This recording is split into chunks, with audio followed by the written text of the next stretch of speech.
2016 में उत्तर प्रदेश के हापुड़ की नहर में एक लड़की की लाश तैरती हुई पाई गई थी। तारीख थी 17 जुलाई।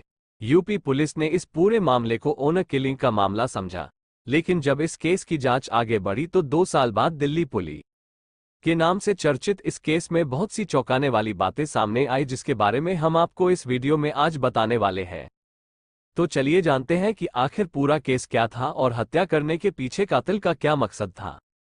लेकिन अगर अभी तक आपने हमारे चैनल को सब्सक्राइब नहीं किया है तो जल्दी से सब्सक्राइब करके बेल आइकन का बटन भी दबा दें ताकि आपको लेटेस्ट अपडेट मिलती रहे। दोस्तों, इस केस में सबसे अहम के 6 लोग हैं कि आखिर इस नहर के अंदर लड़की की लाश कहां से आ गई। इसलिए उस इलाके के रहने वाले लोगों ने फौरन पुलिस को इन्फॉर्म किया। खबर मिलते ही पुलिस घटना स्थल पर तुरंत पहुंच जाती है। फिर पुलिस ने उस नहर में से उस शव को निकलवाया। वहीं पास में ही एक सेंट्रो गाड़ी खड़ी थी, जिससे पुलिस ने यह अंदाजा लगा लिया था कि लाश को उसी कार में लाया गया था। इसलिए पुलिस ने उस कार की छानबीन भी शुरू कर दी। पूरा परिवार आखिर कहां गया है। लड़की की पहचान नैना किरोवाल के तौर पर हुई, जो कि लगभग 21 साल की थी और दिल्ली यूनिवर्सिटी में पढ़ती थी। यूपी पुलिस ने इस केस को इस नजरिए से देखा कि नैना का जरूर किसी लड़के के साथ अफेयर होगा और घरवाले उसके खिलाफ होंगे। इसलिए समाज में अपनी इज्जत बचाए रखने के लिए लड़की के माँ बाप और भाई ने मिलकर उसकी हत्या कर दी। यूपी पुलिस ने इस मामले की जो भी तफ्तीश की उसमें पुलिस के हाथ ज्यादा कुछ लगा नहीं। पूरा परिवार ही गायब था। इसलिए यूपी पुलिस ने जब इस केस की चार्जशीट कोर्ट में दायर की तो इसे ऑनर किलिंग का मामला बताया और कोर्ट में कहा कि लड़की के घरवाले उसकी हत्या करने के बाद फरार हो गए हैं। पुलिस के रिपोर्ट और सारी बातों को सुनने के बाद कोर्ट ने नैना के सभी फैमिली मेंबर्स को बगोड़ा घोषित कर दिया। पर चाहे अपराधी कितना भी शातिर क्यों ना हो, वो कभी ना कभी पकड़ा जाता है। ऐसा ही कुछ इस हत्याकांड में भी हुआ। पुलिस को एक दिन इस केस से जुड़ा हुआ एक ऐसा राज पता चला जिसने इस पूरे मामले को पलट कर ही रख दिया। तफ्तीश के दौरान पुलिस को जो बातें पता चली वो बहुत ही चौंकाने वाली थी। हत्या के 2 साल बाद सिर्फ एक सुराग ने सारी बाजी पलट दी। हमने आपको बताया था कि इस कहानी में 6 किरदार अहम थे। अभिषेक और रितेश के अलावा 2 नाम और सामने आए इस केस में, मनोज बावला और सोनू। मनोज ही वो कड़ी बना जिसकी वजह से इस केस को रीओपन किया गया। हुआ कुछ यूं था, जब पुलिस ने इस केस को बंद कर दिया तो अनजाने में ही मनोज बावला नाम के लड़के ने इस वारदात के बारे में किसी को बताया था। उसने शेखी मारते हुए कहा कि 2 साल पहले उसने 4 लोगों का मर्डर किया था और आज तक क्राइम पुलिस उसे पकड़ नहीं पाई है। ये बात किसी तरह दिल्ली क्राइम पुलिस के कानों तक जा पहुंची और पुलिस ने अपनी तहकीकात फिर से शुरू कर दी। ऐसा लगने लगा था कि अब वेद प्रकाश फैमिली के हत्यारों को क्राइम पुलिस धर दबोचेगी। पर दोस्तों, इस कहानी में फिर एक बहुत ही जबरदस्त ट्विस्ट आ गया जिसने पुलिस को भी घुमाकर रख दिया। दरअसल जब इस केस की तहकीकात करते हुए पुलिस मनोज बावला तक पहुंची तो तब तक उसकी रोड एक्सीडेंट में मौत हो चुकी थी। पुलिस के हाथ एक बार फिर से खाली थे, लेकिन पुलिस ने हार नहीं मानी और अपनी जांच जारी रखी। फिर तहकीकात करते हुए पुलिस को पता चला कि मनोज बावला की दोस्ती अभिषेक पाल के साथ थी। पुलिस को अभिषेक पर शक हुआ और शक की बुनियाद पर पुलिस ने उसे गिरफ्तार कर लिया। अब सवाल ये था कि आखिर किसी की इस परिवार से क्या दुश्मनी थी जो पूरे परिवार को ही मौत की नींद सुला दिया। अगर हत्यारे का मकसद क्या था। नैना की लाश अगर हापुड़ की नहर से मिली थी तो बाकी लोगों की लाशें कहाँ थी। ऐसे बहुत से सवाल आपके दिमाग में भी जरूर आ रहे होंगे। तो इन सब के जवाब पाने के लिए अब पुलिस ने अभिषेक पाल से पूछताछ की। पहले तो अभिषेक ने पुलिस को चकमा देने की कोशिश की, लेकिन पुलिस ने जब अपना रवैया थोड़ा सख्त किया कि समय में जाना होगा। वजीराबाद के रहने वाले वेद प्रकाश किरोवाल एक फाइनेंसियर थे। उसके अलावा दिल्ली के मजनू का टीला नाम की जगह पर उनकी कपड़ों का बिजनेस भी था। उनके पास पैसों की कोई कमी नहीं थी और इसलिए जिसकी वजह से पूरे परिवार का खात्मा कर दिया गया। वेद प्रकाश की दुकान पर रितेश कटियार नाम का एक लड़का काम करता था। उसे ऐसा लगने लगा था कि नौकरी करके वो अपने परिवार की जरूरतों को पूरा नहीं कर पा रहा है। प्रकाश उसकी मदद करने के लिए तैयार हो गए। इस तरह से रितेश कटियार ने अगस्त 2015 में वेद प्रकाश की रोडेवाल से 9 लाख रुपए का लोन ले लिया। जब रितेश ने कर्ज लिया था तो उस वक्त अभिषेक पाल उसका गारंटर बना था। इसके अलावा रितेश ने वेद प्रकाश किरोवाल की दुकान भी किराए पर ले ली थी। तो वेद प्रकाश किरोवाल की हेल्प से अब रितेश ने अपना काम शुरू कर दिया था। शुरू में तो सब कुछ बिल्कुल ठीक चलता रहा और हर महीने रितेश कटियार वेद प्रकाश को लोन की किस्त दे दिया करता था। लेकिन उसका बिजनेस दिन ब दिन खराब होता जा रहा था और उसे नुकसान होने लगा। लगातार होते घाटे की वजह से अब रितेश के लिए हर महीने लोन की इंस्टॉलमेंट देना और दुकान का किराया देना बहुत मुश्किल हो गया था। जब रितेश कटियार ने कर्जे की किस्त और रेंट देना बंद कर दिया तो पहले तो वेद प्रकाश किरोवाल ने उससे प्यार से कहा कि वे समय पर उसे उसका पैसा दे दिया करे, लेकिन जब रितेश कटियार के सिर पर जू नहीं रहेंगी तो उसने फिर उसके ऊपर अपने पैसे वापस लेने के लिए प्रेशर बनाना शुरू कर दिया। इस बात को लेकर दोनों में आए दिन बहस होने लगी। पैसों की वजह से दोनों के बीच में बहुत ज्यादा कड़वाहट आ गई। लेकिन इस परेशानी का कोई हल नहीं था क्योंकि रितेश कटियार का बिजनेस पूरी तरह से डूब गया था। तो ऐसे में उसके पास वेद प्रकाश को देने के लिए पैसे नहीं थे। रोज रोज की चिकचिक और बहसबाजी से रितेश कटियार बहुत परेशान हो गया था। वे इन सब से छुटकारा पाना चाहता था। वेद प्रकाश अब रितेश कटियार के गारंटर अभिषेक पर भी पैसे वापस करने के लिए दबाव बनाने लगे थे, जिससे वे भी परेशान हो गया था। जब किसी तरह से कोई बात बनती नहीं दिखी तो तब एक दिन इन दोनों ने फैसला किया कि वे इस प्रॉब्लम का कोई बहुत ही अच्छा हल निकालेंगे। उन्हें अब कुछ ऐसा करना होगा जिसकी वजह से ये मामला पूरी तरह से खत्म हो जाए।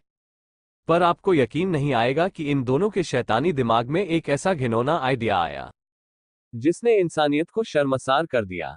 अब आगे जो भी आपको इस केस में पता चलेगा वो आपको बहुत ज्यादा दुखी कर देगा और आप अपनी आंखों से बहने वाले आंसू को कंट्रोल नहीं कर सकोगे, क्योंकि अब ये दोनों कुछ बहुत ही खतरनाक काम करने वाले थे। काफी सोचने के बाद इन्होंने प्लान बनाया कि वेद प्रकाश किरोवाल को हमेशा के लिए मौत की नींद सुला दिया जाए।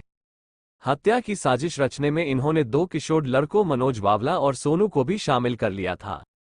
प्लान के मुताबिक अभिषेक ने अब नैना के छोटे भाई शुभम को ड्राइविंग सिखाना शुरू कर दिया, क्योंकि उसका मकसद था कि वह इस परिवार के करीब आ जाए, जिसमें वह कामयाब भी हो गया। जब इनको लगा कि सब कुछ इनकी योजना के हिसाब से हो रहा है तो तब इन्होंने 15 जुलाई को वेद प्रकाश किरोड़ीवाल की हत्या की योजना बनाई। हत्या वाले दिन यानी कि 15 जुलाई 2016 को अभिषेक पाल लगभग सुबह के 11 बजे वेद प्रकाश के रोडीवाल के घर पहुंच गया और उसने वेद प्रकाश से कहा कि शुभम की कार के टायर खराब हो रहे हैं और उन्हें चेंज करवाना जरूरी है। उसने वेद प्रकाश को टायर बदलवाने के लिए अपने साथ टायर की शॉप पर चलने के लिए कहा। बस फिर क्या था, वेद प्रकाश अभिषेक के साथ टायर वाले की दुकान पर जाने के लिए घर से निकल जाते हैं।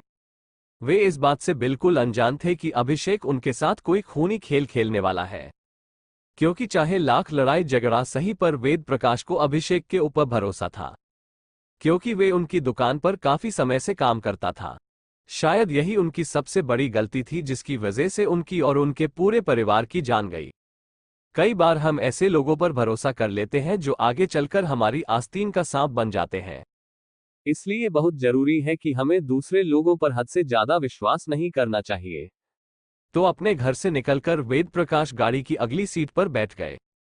वेद प्रकाश की रोडीवाल फ्रंट सीट पर बैठे हुए थे कि तभी मौका देखकर हत्यारों ने क्लच वायर लेकर उनका गला घोटना शुरू कर दिया। वेद प्रकाश बुरी तरीके से तड़प रहे थे और अपनी जान बचाने के लिए हाथ पैर इधर उधर मार रहे थे, लेकिन सब बेकार। जब उनका शरीर ठंडा हो गया तो कातिलों ने उनके शव को कार की डिग्गी में डाल दिया। दोनों बहुत खुश थे कि उन्होंने कितनी चालाकी के साथ वेद प्रकाश के रोडीवाल को मौत के घाट उतार दिया। लेकिन अब इन दोनों को इस बात का डर सताने लगा कि जब वेद प्रकाश घर नहीं पहुंचेंगे तो ऐसे में वेद प्रकाश किरोवाल की पत्नी साधना और बेटा शुभम पुलिस को इस बारे में जानकारी दे सकते हैं कि वे अभिषेक के साथ घर से निकले थे। बस इसी डर की वजह से इन दोनों ने फैसला किया कि वो इस पूरी फैमिली को ही निपटा देते हैं। वे उनके पास चला जाता है। शुभम की हत्या भी ठीक वैसे ही की गई जैसे वेद प्रकाश किरोवाल की गई थी, यानी कि उसका मर्डर भी क्लच वायर से किया गया था। गला घुटने की वजह से और सांस रुकने की वजह से शुभम ने दम तोड़ दिया।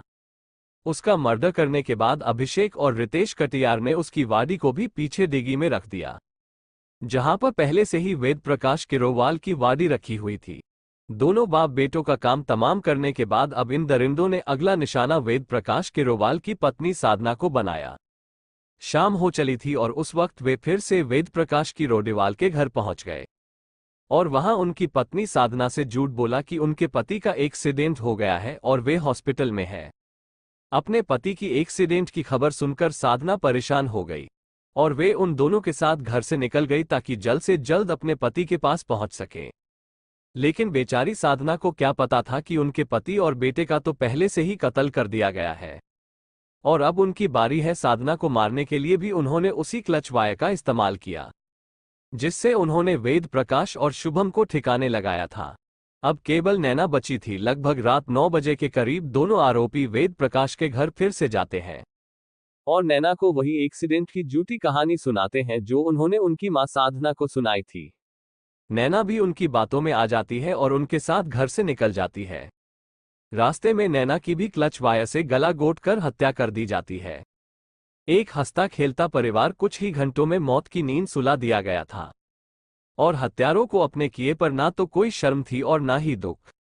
ऐसे लोग इंसान कहलाने के लायक नहीं होते। वो अपने किए हुए कांड के बारे में अफसोस तो तब करते जब उनके दिल में थोड़ी सी भी इंसानियत होती। जब उन्होंने उस पूरे परिवार के लोगों को खत्म कर दिया तो उसके बाद वे उस कार को लेकर एक स्कूल में गए जो सुनसान था और वहां पर कोई भी आता जाता नहीं था। चारों लोगों के शवों को वे वहीं पर फेंक कर वापस आ गए। 16 जुलाई की रात को ही एक बार फिर से वो चारों उस स्कूल में गए और उन्होंने सभी लाशों को मैट में लपेटा और एक बार फिर से कार की डिग्गी में रख दिया। लेकिन इस बार कार वेद प्रकाश की रोडेवाल की थी और ये वही सेंट्रो कार थी जो हापुड़ की नहर के पास मिली थी। वे बहुत चालाकी से अपना काम कर रहे थे ताकि किसी को भी इस हत्याकांड की भनक तक न लगे और इसलिए उन्होंने उन शवों के ऊपर परफ्यूम से भरी हुई पूरी बोतल छिड़क दी ताकि किसी को बदबू ना जा सके। सारा काम करने के बाद हत्यारे सेंट्रो कार को चलाकर यूपी के हापुड़ तक पहुंच गए और वहां पर अपर गंगा कैनाल में चारों लाशों को डाल दिया। अगली सुबह कुछ लोगों ने एक महिला की लाश को नहर में देखा और फिर पुलिस को बुलाया।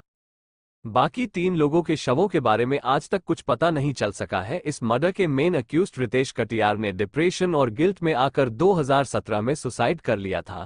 सोनू की भी मौत हो चुकी थी और बाबला भी सड़क दुर्घटना में मारा गया था।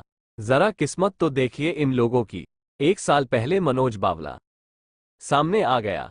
फिलहाल ये मामला कोर्ट में चल रहा है और ऐसी उम्मीद है कि आरोपी को कड़ी से कड़ी सजा मिलेगी। लेकिन अगर यूपी पुलिस साल 2016 में इस मामले को ओनर किलिंग का केस नहीं मान दे तो अभिषेक पाल इतने टाइम तक ऐश की जिंदगी नहीं गुजारता।